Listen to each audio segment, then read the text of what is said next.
Dustin, the Diamond Porier.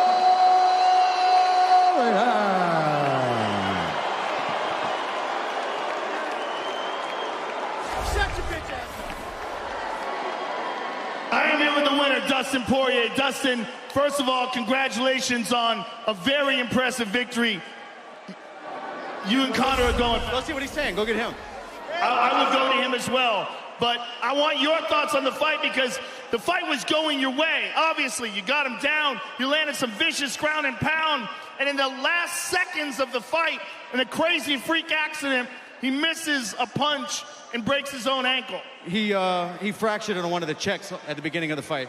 Then it broke on a punch, yeah, for sure. When I pointed at him at the beginning of the fight, that's when I checked a good kick. I bet that's when it cracked. You felt it. I felt something, but I mean, he's kicking me hard, you know? It makes more sense that it broke where it broke in that regard. Yeah, it was probably cracked, and then just on the twist of the punch, finished, you know. This is a very strange fight in that the first fight, there was all this animosity. The second fight, Conor was very friendly to you. But then leading up to this third fight in the last few weeks, he's made things very personal. Yeah, I can take, you know, like, even the trash, like, there's no holds barred with the trash talk, right?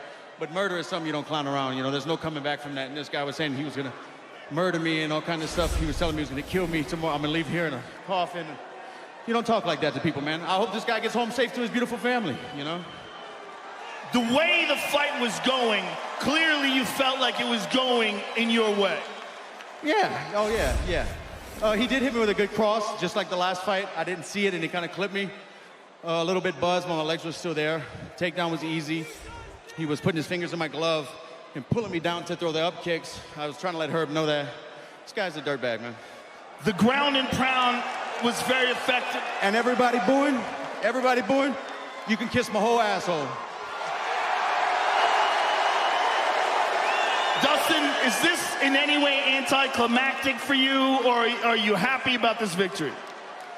I mean, dude, you know, karma's not a bitch, she's a mirror. And, you know, this guy's said the wrong shit, and I've been busting my ass, and sometimes these things happen. And, nah, I beat the guy. Well, you're a good man. Congratulations, sir. Enjoy your victory. Everybody, go to thegoodfightgroup.com. We're raising money, me, Justin, Ren, Manny Pacquiao. We're raising money to build housing in Uganda for the Pygmy people. And also, there's a very special young man battling cancer from Louisiana in the audience named Peyton Murphy. It's an honor to have you in the building, man. You're a real inspiration. You're a real fighter. I can stop anytime. You're a real fighter. I love you, brother. Dustin Poirier, ladies and gentlemen.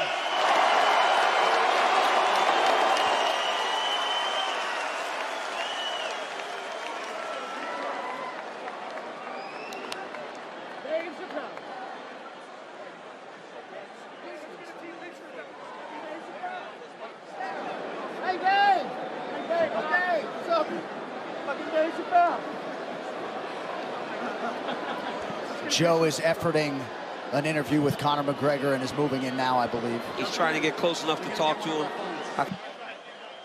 The fight obviously stopped in a horrible way. Give us your thoughts on how it was going. I was boxing the bleeding head off him, kicking the bleeding leg off him. Usual side dive to close the distance. This is not over. If we have to take this outside with him, it's all outside. We don't give a bollocks. He said that he believes that one of the kicks that he checked is what broke your leg. There was no check. There was not one of them I checked.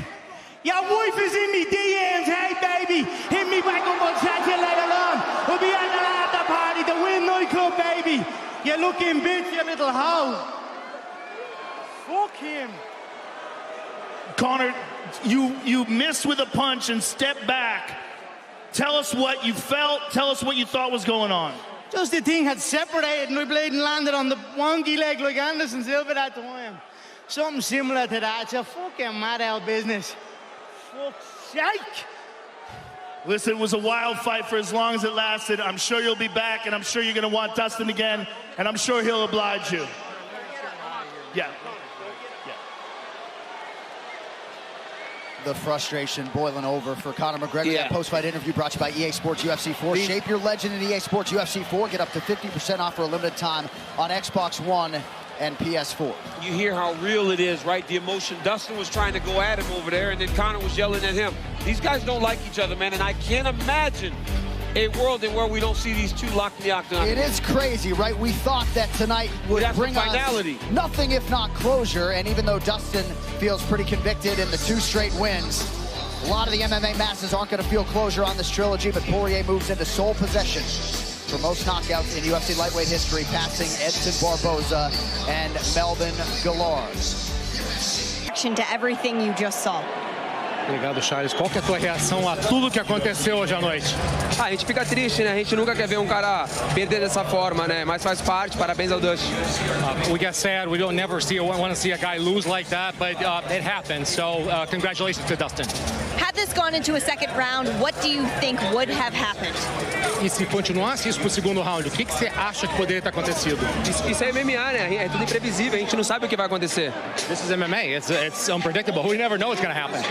In terms of the winner of this fight, it is Dustin Poirier. He has that #1 ranking. Do you think that this performance now makes him next in line for this thing right here, that UFC lightweight world title? E agora, a colocação que ele se coloca agora depois de uma luta como essa, você acha que essa luta, essa vitória, coloca ele como próximo na linha para isso aí? Eu acho que na realidade essa luta já devia para acontecer faz tempo. E agora mais uma vez ele se evidenciou isso. Em dezembro a gente vai estar pronto. Actually, it's a fight that I thought that it was going to happen. It had to happen for a long time, and if it happens, I'm ready to go. So tell me what that matchup looks like then, Charles.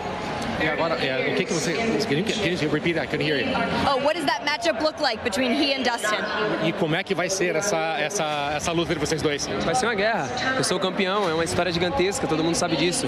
Eu tô pronto para isso. It's going to be a war. I'm the champion, and it's a huge history. I'm ready for this.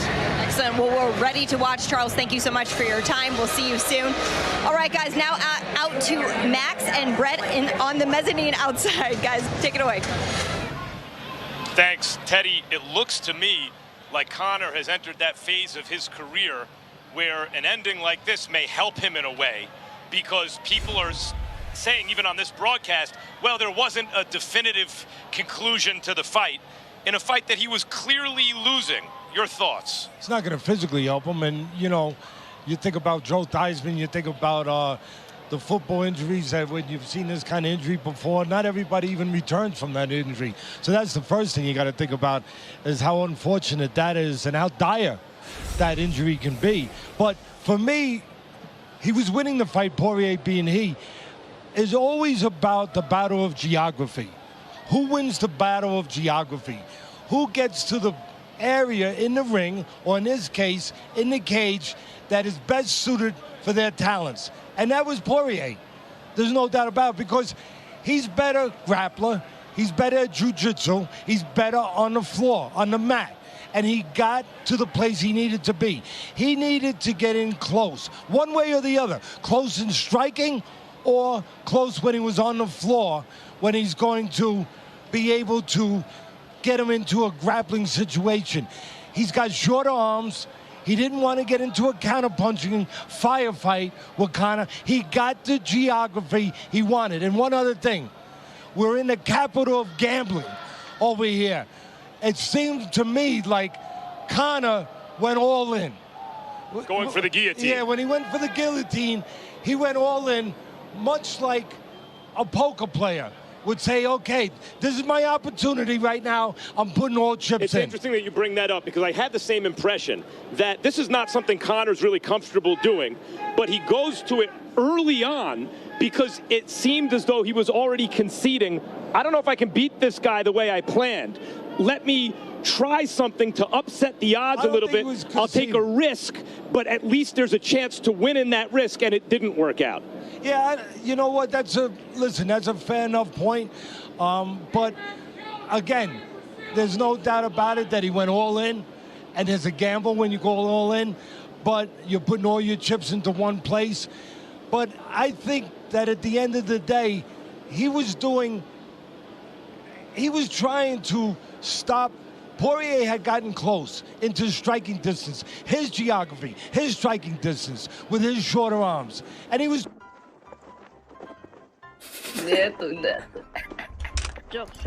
Zoklar. Vai, Vinicius. Өкінішті так, бізде қалған келеді, мына қыз келеді. Кел бері. Қалқам. Чё там? Так,